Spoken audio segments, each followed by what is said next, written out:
Salve, muito beleza, sejam bem-vindos ao canal. Estou trazendo mais um vídeo de reação pra vocês, beleza? Adoro! A história das gerações dos videogames. Qual o seu videogame do coração?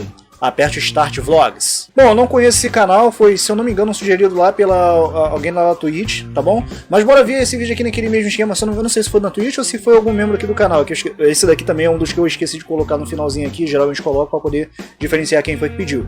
Mas de qualquer forma, eu tô vendo esse vídeo aqui com vocês naquele mesmo esquema pra poder ver a história, né, dos videogames. Eu achei bem interessante até o tema, porque, cara, o meu primeiro videogame foi o Master System. Perdi as contas de quantas vezes eu já zerei aquele Sonic da memória do Master System, é bem brabo, da horinha, tá ligado? De muitos outros jogos, mas esse daí é o meu videogame do coração, de certa forma, que foi o meu primeiro. Mas bora ver aqui naquele mesmo esquema de sempre pra vocês verem minhas reações sobre essa história mais elaborada, beleza? Com certeza. Antes de tudo, por favor, deixa seu like, se inscreva no canal, ativa as notificações pra poder me ajudar.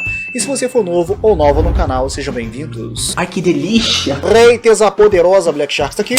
Pra vocês beijarem à vontade, continuem sentadinhos me dando visualizações, você já sabe o esquema do canal. Vai nadar com o tubarão. Vem brincar comigo, vem! Sem enrolação, sem demora, bola para o que interessa, direto para o react, é claro, depois da vinheta. Valeu! Alexandre na área. Os videogames começaram a entrar nas casas das pessoas durante a década de 70, quando se tornaram produtos comercialmente populares. E de lá pra cá, muita coisa mudou. Em quase 50 anos de história, dá pra falar que os videogames conquistaram o mundo. E a cada geração, o avanço da tecnologia criava um salto de qualidade impressionante. E esse é o assunto do vídeo de hoje. Juntos, nós vamos descobrir e relembrar a história das gerações e das evoluções dos videogames. E vai ser agora. Só vem! E a primeira coisa que temos que entender antes de falar sobre o salto de qualidade das gerações é, afinal, o que é uma geração de videogames. Uma geração de videogame é daqueles conceitos que não tem apenas uma definição. E dependendo de para quem você perguntar, pode receber uma resposta diferente. Mas uma das coisas em comum entre essas respostas é que a geração representa um período de tempo, um ciclo de início, meio e fim. E como isso se aplica nos videogames, Ed? No caso de um videogame, uma geração pode representar o ciclo de vida comercial de um determinado console, do momento que ele começa a ser fabricado até que a linha de produção dele seja encerrada, ou ainda até que o fabricante encerre o seu suporte para ele. Em algum momento, os desenvolvedores vão parar de fazer jogos para o console, e as lojas vão parar de vender. Por exemplo, o PlayStation 2 da Sony encerrou a sua fabricação em 2012, mas a Sony continuou dando suporte para ele até setembro de 2018, e aí matou o console de vez. Mas uma geração de videogames não é feita por só um console, e aí como faz? Verdade, e não é só isso, cada console é lançado e encerrado em datas diferentes. Tem que haver uma outra forma de definir uma geração de videogames que não dependa apenas do tempo. E tem mesmo, uma outra forma de fazer isso é agrupar os videogames por características comuns, como por exemplo a capacidade técnica de hardware. Coisas que videogames diferentes conseguem fazer de formas parecidas. Então, se juntarmos dois critérios, um ciclo de tempo com características técnicas ou de hardware em comum, já dá para classificar a maioria dos videogames em gerações diferentes. A maioria, mas não todos. Sempre tem casos que furam as regras ou que caem naquela zona cinzenta, que não é nenhuma coisa nem outra. Mas é o que tem pra hoje e dá pra gente se virar com isso. Se você está assistindo esse vídeo em 2020, nesse momento a oitava geração de videogames está na sua reta final. PlayStation 4 e Xbox One estão se preparando para a sua despedida e a nona geração tá batendo na porta. Quase 50 anos de história, cada vez mais realistas, cada vez criando mais mundos incríveis. E é muito louco pensar que tudo começou com duas barrinhas verticais, uma de cada lado rebatendo uma bola representada por um quadrado. Como é que alguém que viu um Pong funcionando naquela época ia imaginar que isso, um dia, ia se transformar nisso? A primeira geração de videogames foi formada por videogames muito parecidos no que apresentavam. O Magnavox Odyssey, o Pong da Atari e até o... Rapidinho, gente, desculpa, só falar um negócio aqui, que quem me acompanha nas lives lá na Tutu, né, você sabe do que eu tô falando, da Roxinha, sabe do que eu vou falar. Mano, eu tô vendo lá apenas um show, e tem uma parte que eles sempre estão jogando alguma coisa. E, mano, eu cheguei a comentar com eles uma parada que é uma coisa que também aconteceu comigo quando eu via, por exemplo, jogos do PlayStation 1, por exemplo. Que foi quando começou a introduzir essa questão dos jogos em 3D e tal, aquela coisa mais elaborada, mais bonita, em tese, em parte, né? Porque tem jogos que realmente foram muito bonitos. Shadow of the Colossus foi um desses, por exemplo, né? Peraí, agora foi no PlayStation 1 ou PlayStation 2? Eu não lembro agora. Mas, vamos falar do PlayStation 1. Cara, tinha muitos jogos ali que, pô, tem muitos jogos aí, são quadradão, tá ligado? Feio, pá. Mas quando a gente olhava e falava, caraca, parece igual o desenho, o anime, o filme, o futebol. Mano, era na época que era muito. Tinha muito. Me fala o nome? Lan House, né? Eu ia muito em Lan House, mas Lan House de videogames, no caso. Que era só negócio de futebol. E os caras ficavam lá jogando e aí aparecia o jogador, muitas vezes, vamos botar o Ronaldinho Gaúcho, por exemplo. Feio, mais feio do que na realidade, tá ligado? Ele é. E aí você falou, caraca, mano, os caras conseguem fazer isso direitinho, não sei o que e tal.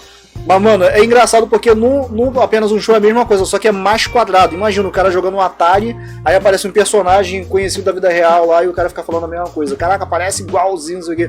Mas, mano, até nisso a gente vai evoluindo também.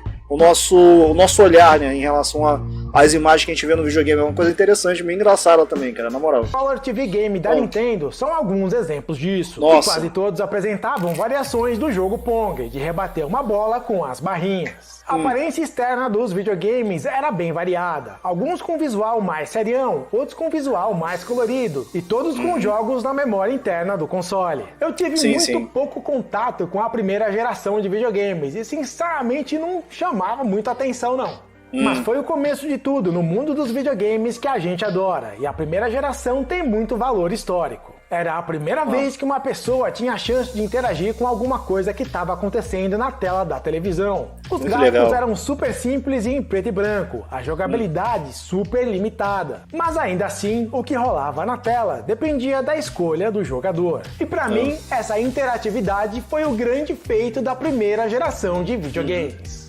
E não tem como negar que a primeira geração de videogames era simples demais. Mas tudo tem que começar de algum lugar. E ela serviu para criar a base de tudo mais que viria pela frente. O primeiro videogame da segunda geração foi o Fairchild Channel F, de 1976. Um videogame ainda bem simples, mas que foi o primeiro console a usar cartuchos. Outros videogames da segunda geração são o Magnavox Odyssey 2, o Intellivision, o Vectrex e o grande responsável por popularizar os videogames, o Atari 2600. Todos esses videogames têm algumas coisas em comum. Ainda eram jogos simples, mas a complexidade e a qualidade aumentou bastante. Todos eles usavam cartuchos para os seus jogos e tinham uma grande novidade: as cores.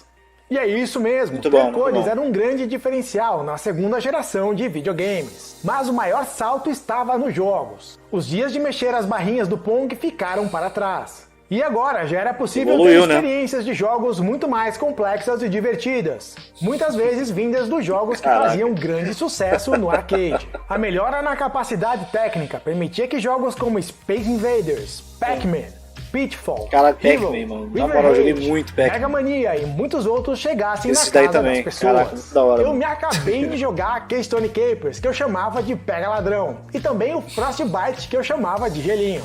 E se o canal Aperta Start existe hoje, é porque os videogames daquela época me impressionaram tanto que passaram a fazer parte da minha vida.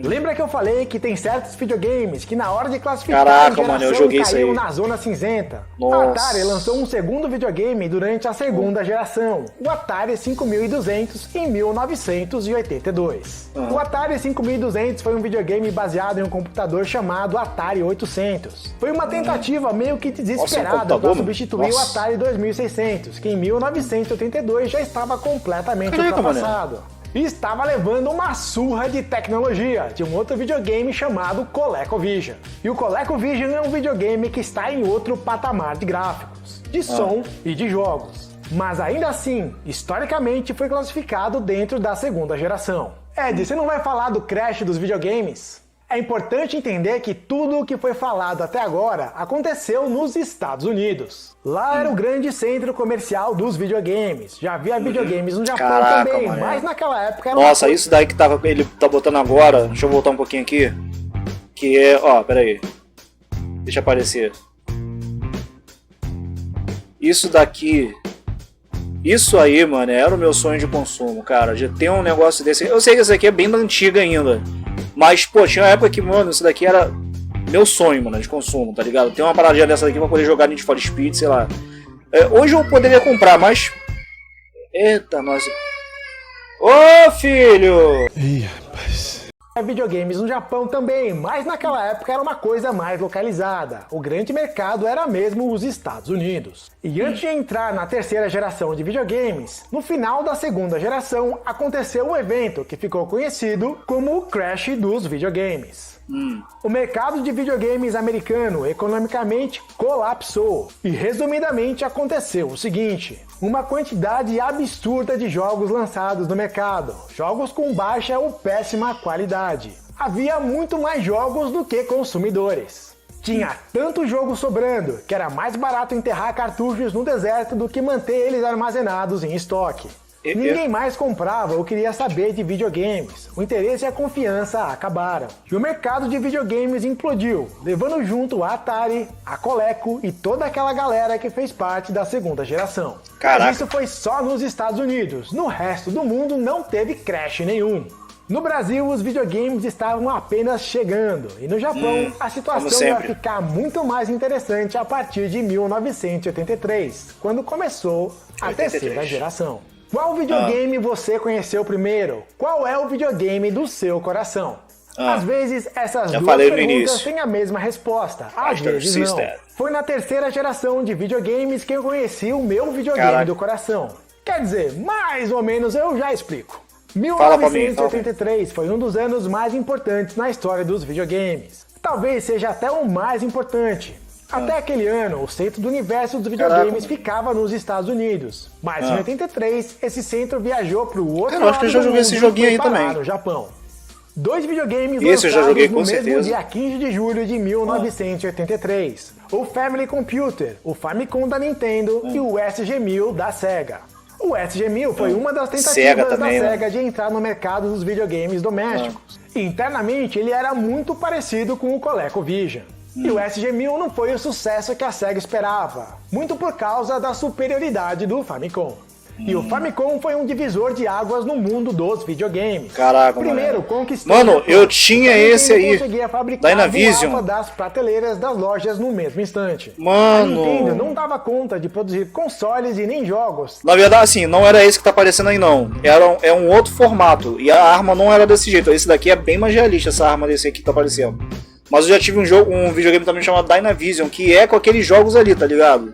Mano, que nostalgia. Tamanha era a quantidade de gente que queria ter um Famicom. E vinha com uma pistola, mas mais futurista. Parecia que nada ia conseguir parar o console da Nintendo. Nenhum defeito de fabricação que fazia o console travar após algum tempo de uso. E que fez a Nintendo ter que substituir muitas unidades pagando do próprio bolso. Ou a crise do silício, um material necessário para a fabricação dos cartuchos. Impediram o Famicom de tomar de assalto a liderança do mercado japonês. E como que a Nintendo conseguiu fazer isso, Ed?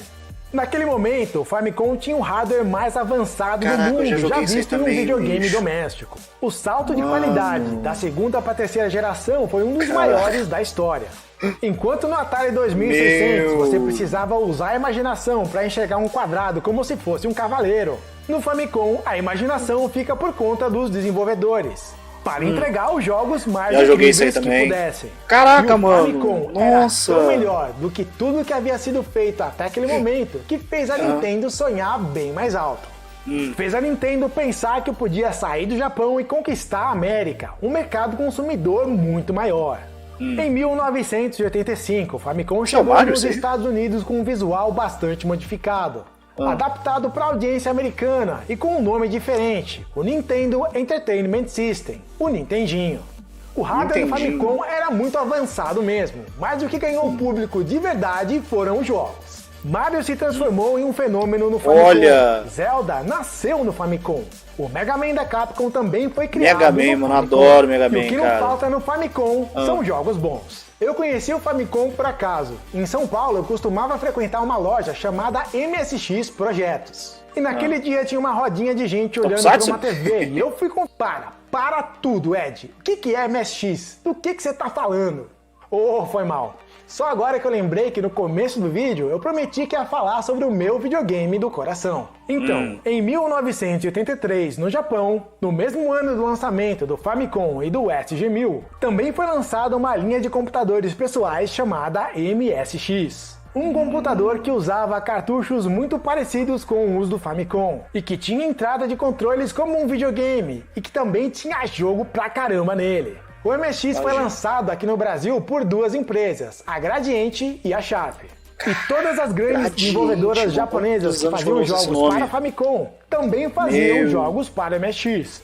Konami, Capcom, Taito, todas elas fizeram muitos jogos para o MSX. Foi no MSX que eu conheci o Castlevania, que nele se chamava Vampire Killer. Foi no MSX que eu conheci o Gradius, o Metal Gear e mais um monte de outros jogos. Mesmo o MSX sendo um computador, pra mim ele sempre foi um videogame. E esse é o meu videogame do coração. A história do MSX é sensacional e um dia eu vou contar ela todinha pra você. A terceira geração teve mais videogames além do Famicom e do SG-1000. A Atari ainda tentou dar a volta por cima e respirar com o Atari 7800. E a Sega estava se arrumando para brigar de frente com a Nintendo e lançou um segundo videogame na mesma geração, o Sega Mark III, que mais tarde ficou conhecido como Master System. E o Master System tinha um hardware muito bom, até melhor em vários pontos do que o Famicom. Mas a Nintendo dominava o mercado com mão de ferro e conseguiu quase que totalmente monopolizar a produção de jogos para o seu Famicom. E sem o volume de jogos que o Famicom tinha, ficou muito difícil para o Master System competir em pé de igualdade. Mas essa briga entre a Sega e a Nintendo estava apenas começando. Lá no Instagram do canal tem fotos e vídeos de tudo isso que eu tô falando até aqui. Então me segue lá no Aperte Start Oficial. Recapitulando, a terceira geração durou até 1987. Aproximadamente 17 anos de evolução. Das barrinhas do Pong, dos gráficos coloridos do Atari 2600, que precisavam bastante da nossa imaginação, até os mundos incríveis que o Famicom criou com os seus jogos. Muita coisa mudou, na verdade, mas o melhor ainda estava por vir. A quarta geração começou em 1987, com o lançamento do PC Engine no Japão, um videogame criado pela NEC em parceria com a Hudson Soft. Um console com design bem diferente, bem pequeno, quadradinho e que no lugar dos cartuchos usava cartões chamados de Hue Cards. Foi com o PC Engine que a quantidade de bit começou a ser usada como um diferencial no poder dos consoles. Afinal, o PC Engine tinha um processador gráfico de 16 bits, que na prática significava que ele era mais rápido, conseguia processar mais cores e gráficos maiores e mais complexos do que o Famicom, um console de 8 bits, era capaz. Essa história dos bits foi uma jogada mais de marketing do que qualquer outra coisa. Isoladamente, a quantidade de bit não quer dizer nada. Quer ver só? O Intellivision, um videogame da segunda geração, tem um processador de 16 bits dentro dele. Tem alguém que acha que o Intellivision é mais poderoso que o Famicom, que é apenas de 8 bits, por causa disso? Eu acho que não. Mas agora dá uma olhada nesses jogos de PC Engine. Olha essa versão do R-Type. Olha essa do Splatterhouse. E o Vigilante. E o Dragon Spirit. São versões dos jogos muito próximas do arcade. O PC Engine era impressionante mesmo, mas não foi o maior salto gráfico da quarta geração. Também no Japão, no ano seguinte, em 1988, a Sega lançou o sensacional Mega Drive, com a proposta de ser a experiência do arcade em casa. E até aquele momento era mesmo. O negócio forte da Sega sempre foi nos arcades. E o Mega Drive é um videogame baseado em um hardware de arcade chamado System 16. Então, realmente, o Mega Drive oferecia a experiência mais próxima do arcade possível. Se liga nessa versão do Altered Beast. Esse daí é um joguinho, e nessa do Golden Axe. Esse daí eu usei Super Shinobi, mano. Pela primeira vez eu vi um jogo de videogame que era melhor do que um jogo do arcade. No caso, o Isso é Shinobi muito bom esse jogo, mano. E jogar esses jogos no conforto da sua casa, naquela época, era praticamente como realizar o sonho de ter um arcade em casa. Era difícil imaginar que os gráficos dos videogames domésticos iam ficar melhor. Cara, esse jogo é maravilhoso, mas a quarta geração ainda tinha muita coisa pra mostrar. Em novembro de 1990, foi a vez da Nintendo mostrar que veio com o Super Famicom. Um videogame que podia não ter a mesma velocidade de processamento do Mega Drive, mas tinha uma variedade de cores maior e conseguia mostrar mais cores ao mesmo tempo na tela do que o videogame da Sega. Além disso, tinha um modo gráfico especial chamado Mode 7, que era capaz de criar efeitos de escala e rotação com bastante facilidade. Muito legal, o efeito de muito velocidade usando o Mode 7 que a Nintendo conseguiu criar no jogo de corrida F-Zero era algo que deixava Esse eu não de joguei queixo não, caído mas quem maneiro. estava olhando. Eu não lembro de nenhum jogo da mesma época que fizesse um efeito como aquele, nem parecido, nem com a mesma velocidade. E o jogo também era divertido pra caramba. E a Anta aqui jogou F-Zero durante muito tempo sem se ligar que podia utilizar os botões de ombro para ajudar a fazer as curvas mais fechadas. E isso era outra coisa bem comum naquela época. Ninguém lia o manual dos jogos. Queríamos mais era começar logo a jogar e ir descobrindo as coisas por conta própria. Exatamente. Por mais Isso aqui era graça. que o PC Engine, o Mega Drive e o Super Nintendo fossem, o maior salto de qualidade da quarta geração, pelo menos pra mim, não foi nenhum desses. Foi um monstro da SNK chamado Neo Geo, lançado no Japão em 1990. Neo Geo. Se o Mega Drive era quase uma experiência de arcade em casa, o Neo Geo era literalmente o arcade em casa. A SNK pegou uma placa de arcade e colocou dentro de um console doméstico. Com apenas algumas diferenças no formato do cartucho, o mesmo exato jogo do arcade rodava igualzinho no videogame doméstico. Eu nunca tinha visto tanta cor e tanta velocidade juntas. O Neo Geo era tão poderoso que chegava mano, a Metal Slug. Olha o tamanho desse cartucho do lado do cartucho de Super Famicom. Caraca, o bicho. outro lado da moeda é que tudo nele era tão caro, Olha, tão mano. difícil de conseguir que quem conseguiu ter um Adoro. Neo Geo naquela época ou em qualquer outra época tem que se considerar um privilegiado. A bagaça continua cara bagarai até hoje. E um dia eu vou contar toda a história do Neo Geo aqui no canal. Pode anotar aí e me cobrar depois. Caraca, Valeu, se vocês Ed, quiserem. A quarta geração na questão da qualidade de tecnologia foi animal, hein? Será que ainda dava pra melhorar alguma coisa? Acho que não, acho que não. Será? Até a quarta geração estávamos acostumados com um tipo de jogo. Os games em 2D. Jogos de navinha, jogos de plataforma, RPGs e jogos de luta. Quem viveu a quarta geração viu esse tipo de jogo evoluir até próximo Muita do coisa. seu limite. E Muita sempre coisa. tem como melhorar os gráficos, mas já não tinha mais como inovar, como trazer novidades para os jogos. A quinta geração veio com uma proposta de um mundo novo, um mundo em 3 dimensões, com experiências mais imersivas e usando gráficos poligonais. O primeiro console dessa geração foi o 3DO em 1993. E no ano seguinte vieram o 93. PlayStation da Sony, o Saturn da Sega e mais tarde o Nintendo 64 da Nintendo. E esses 3 últimos foram os principais videogames daquela geração.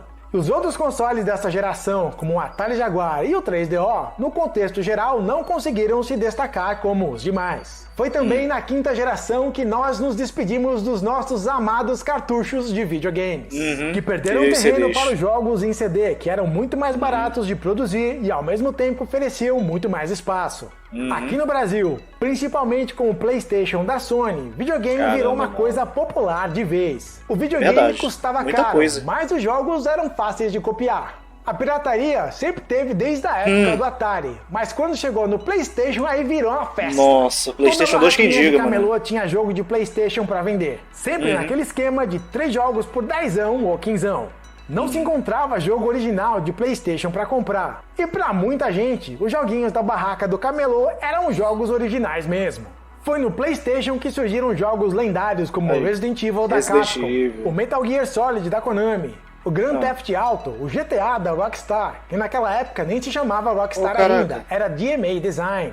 Apesar Nossa, da era proposta desse dos jeito. mundos em 3 dimensões, um dos jogos mais épicos da quinta geração que eu conheço é um jogo 2D. O incrível Castlevania Symphony of the Night. Que jogaço! A Sony desbancou a Nintendo e a Sega, e quando começou a sexta geração, ela era a líder do mercado com uma margem absurda. Caraca, muito A maneiro, sexta mano. geração começou em 1998 com o Eita. Dreamcast da Sega.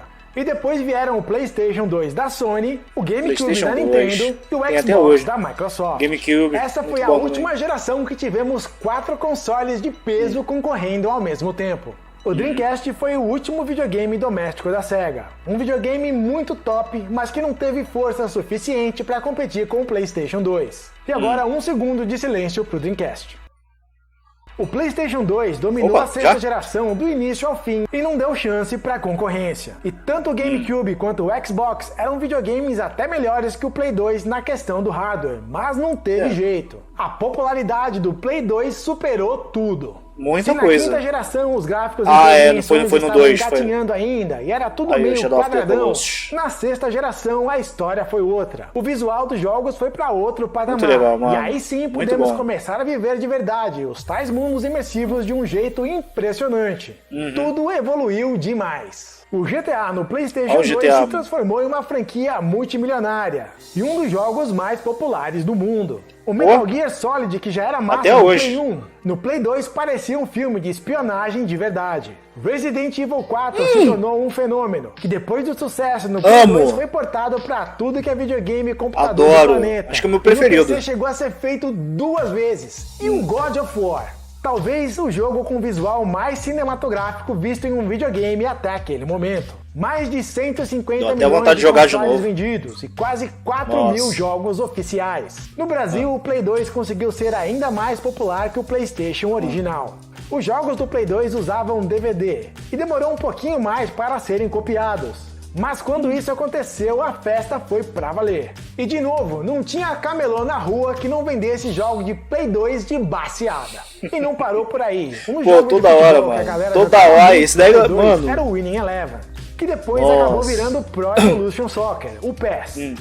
E esse jogo é atualizado até hoje com novos times, jogadores e estádios, usando uma parada 100% brasileira, o Bomba Patch. E tem vídeo contando a história completa do Play 2 no canal. Depois vai lá. A sexta geração de videogames amadureceu de vez o mercado. E o videogame já não era mais visto como uma coisa apenas pra criança. Os adultos, aqueles que cresceram jogando videogame, passaram a ser o público-alvo das desenvolvedoras. Exatamente. A Sony dominou o mercado por 2 gerações seguidas. Mas na sétima geração, a Microsoft fez a sua lição de casa e em 2005 lançou o Xbox 360. Um videogame poderoso, bonito e acessível tanto para os jogadores na questão do preço quanto para os desenvolvedores na facilidade de produzir jogos para ele. Já o PlayStation 3 da Sony começou a sétima geração com uma proposta que ia na direção oposta. Enquanto o Xbox 360 se posicionava como uma opção popular, custando entre 300 e 400 dólares, o Play 3 se posicionou como um produto elitizado, custando entre 500 e 600 dólares, dependendo do tamanho do HD. Era tudo caro que a pra Sony caralho aqui no acertou Brasil. no Play 1 e no Play 2, no Play 3 ela errou.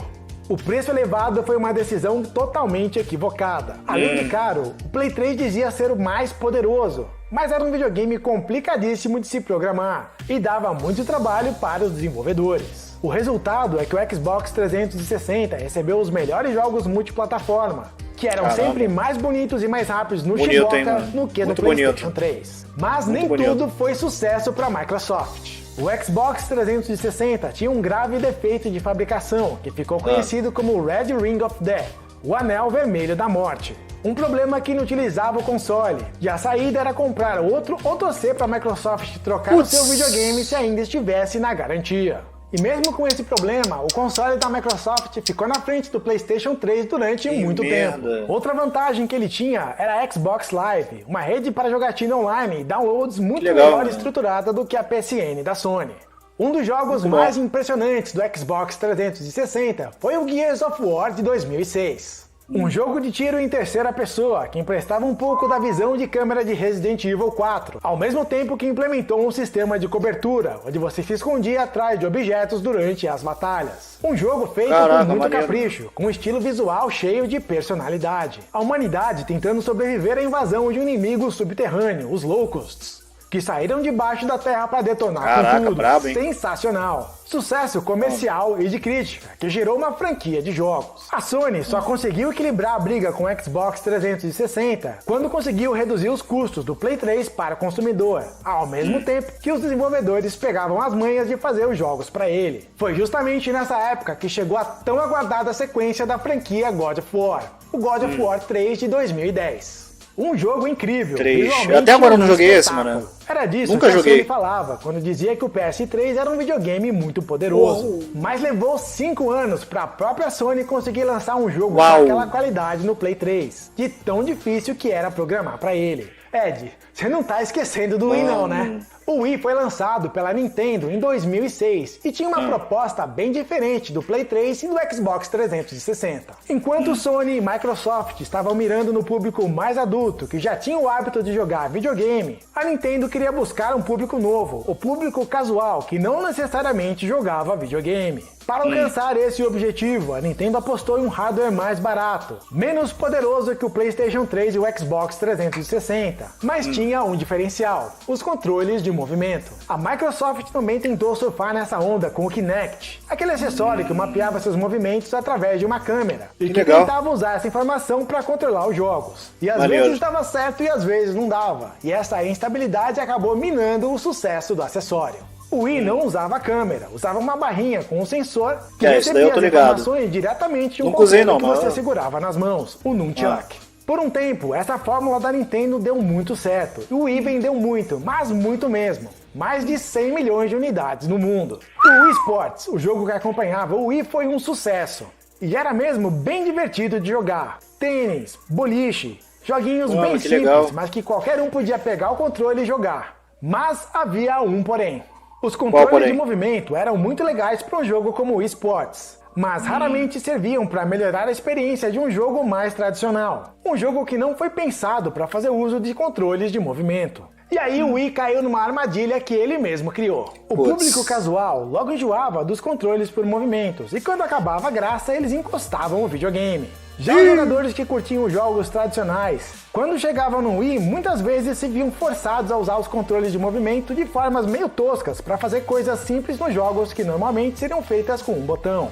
E o hardware do Wii ainda era mais fraco se comparado ao PlayStation 3 e ao Xbox 360, que era uma preferência da galera para os jogos que usavam os controles normais. Os jogadores casuais encostavam o videogame justamente porque eles eram jogadores casuais. Os jogadores mais sérios encostavam o Wii porque tinham opções melhores para jogar os jogos tradicionais. Resultado, o Wii vendeu muito, mas acabava sendo o videogame menos usado, e muitas vezes era apenas a segunda ou terceira opção de muita gente. Essa situação meio estranha que aconteceu com o Wii levou a Nintendo a adiantar o seu próximo console. O Wii U seria o primeiro console da 8ª geração, em 2012. Mas da 8ª geração em diante, eu posso até falar também, mas já estaremos entrando no território dos videogames mais modernos, e isso poderia ser assunto para um outro vídeo, para um outro dia. Vocês gostariam de me ver falando sobre jogos mais modernos também? Eu fiquei curioso, me conta aí. Saímos das barrinhas do Pong para os blocos coloridos do Atari que precisavam da nossa imaginação, para os mundos cheios de imaginação da Nintendo, para a era de ouro dos jogos em 2 dimensões, com o PC Engine, com o Mega Drive, o Super Nintendo e o Neo Geo. Depois para os primeiros passos dos jogos tridimensionais na 5ª geração, para os mundos imersivos no PlayStation 2 e para os gráficos incríveis e jogos online da 7ª geração com o Xbox 360 e PlayStation 3. 40 anos de história dos videogames resumida em um vídeo de quase meia hora. E se você está assistindo esse vídeo quando ele foi lançado em 2020, você sabe que estamos passando por um momento difícil de quarentena. Todo mundo ficando preso dentro de casa. Eu sempre digo que videogame é uma das melhores coisas da vida, especialmente nesse momento.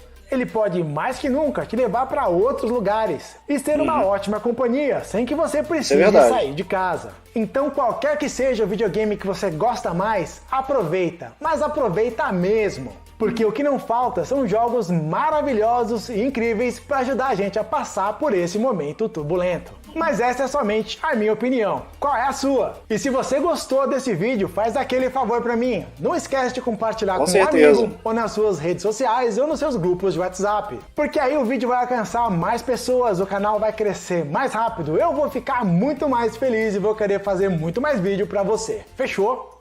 Bom, tá aí, gente, o Aperte Start. Cara, eu gostei do canal desse cara, do vídeo dele. Eu vou até colocar aqui pra me inscrever. Bom, cadê? Deixa eu me inscrever aqui no canal dele. Vou deixar o meu like e me inscrever no canal dele, né? Sucesso aí para o Aperte Start. É muito jogo, cara. É muito jogo que ele botou aqui que eu já joguei. Teve umas aqui que ele mostrou aqui, embora era da forma antiga, como eu falei pra vocês. Mas o console que eu me lembro não era daquele jeito ali do Dynavision, no caso, né? Era com roxo e tal. junto com o Cinza. Mas mesmo assim, cara, os jogos eram aqueles ali mesmo. Eu gostei pra caraca também desses jogos do Dynavision. Já joguei muito no Mega Drive também, Mortal Kombat principalmente, mas esse eu joguei na casa de amigos meus, claro. Mano, do Sonic, pô, eu pensei que ele fosse colocar aqui algum jogo do Sonic também, da Sega no caso, que é da Master System, cara. Mas mesmo assim, eu acho que, assim, como eu falei pra vocês, o meu videogame do coração é o Master System, justamente porque foi o meu primeiro videogame que eu tive na minha vida. E o primeiro jogo que eu zerei na minha vida foi do Sonic, por isso que eu também gosto do Sonic. Mas o jogo que é o meu preferido hoje ainda, percebi que é Resident Evil 4. Mesmo não tendo jogado toda a franquia desde o início, mas quando eu vi o 4, mano, me impressionou. E eu gosto desse jogo até hoje, por causa do mistério e tal, de resolver também as coisas que ele tem que resolver, e é muito da hora. O link desse vídeo dele estará aqui na descrição, gente. Se vocês quiserem mais vídeos desse canal, você já sabe o que fazer. Escrevam nos comentários se tiver muito like aí, pedindo muito o vídeo desse cara, ou outro assunto, eu estarei vendo com vocês com o maior prazer, tá bom? Vou ficando por aqui, só aguardem mais vídeos, até a próxima, e valeu!